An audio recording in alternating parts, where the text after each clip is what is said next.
Halo, Assalamualaikum anak-anak. Apa kabar hari ini? Semoga kalian semua dalam keadaan sehat walafiat. Amin ya robbal alamin. Bagaimana hari ini? Masih semangat belajarnya? Putri harap kalian semakin semangat belajarnya ya. Walaupun belajarnya dari rumah.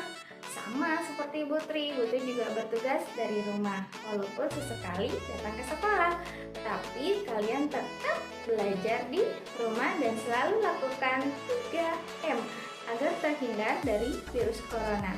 Nah, hari ini Putri akan mereview pelajaran sebelumnya, yaitu ada 2 materi. Yang pertama, kisah Nabi Muhammad dan surat Anas. Oleh karena itu, penjelasan Putri tolong diperhatikan baik-baik agar kalian bisa menjawab latihan-latihan yang akan Putri share di grup PAI. Oke, baik. Yang pertama, materi yang pertama yaitu kisah Nabi Muhammad.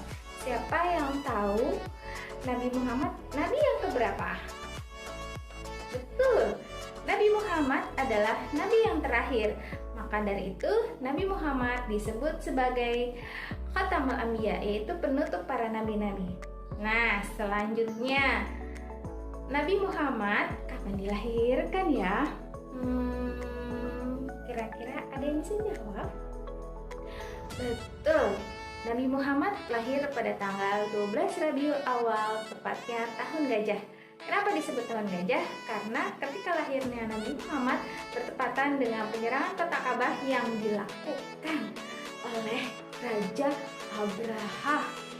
Mereka punya tujuan agar penduduk yang ada di dunia ini tidak ziarah lagi ke kota Ka'bah, tapi ziarah ke negaranya. Namun Allah berkata lain.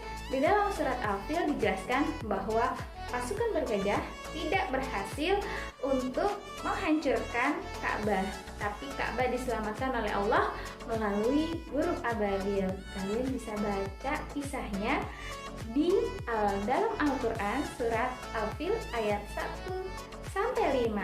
Nah, hari ini kita akan membahas tentang Nabi Muhammad. Nabi Muhammad sejak kecil dikenal sebagai anak yang jujur. Karena itulah Nabi Muhammad mendapatkan gelar Al-Amin, yang artinya dapat dipercaya. Nah, untuk pelajaran kelas 2 kali ini, yang kita ambil dari kisah Nabi Muhammad adalah perilaku terpujinya, yaitu jujur. Contohnya apa jika kita lakukan dalam kehidupan sehari-hari, terutama kalian sebagai seorang pelajar? Yang pertama, kalian berkata jujur. Yang kedua, melakukan perbuatan jujur.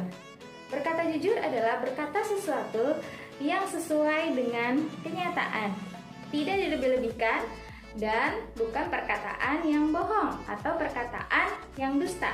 Lalu yang kedua, perbuatan jujur adalah bisa kalian lakukan, contohnya ketika berada di rumah. Ketika kalian melakukan latihan, kalian mengerjakan sendiri, dibantu oleh orang tua, tapi tetap kalian yang mengerjakan, bukan orang tua ya yang mengerjakan. Nah, itulah sikap jujur yang perlu kita teladani dari kisah Nabi Muhammad. Lalu pelajaran apa lagi yang kedua? Yaitu surat An-Nasr. Sebelumnya Putri akan contohkan cara membaca surat An-Nasr yang betul. Perhatikan baik-baik ya anak-anak. A'udzubillahi minasyaitonir rajim.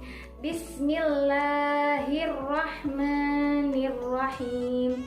Qul a'udzu birabbin nas, malikin nas, ilahin nas, min syarril waswasil khannas, allazi yuwaswisu fi sudurin nas, minal jinnati wan nas. Shadaqallahul azim. Nah, siapa yang tahu Anas artinya apa ya anak-anak? Siapa yang tahu?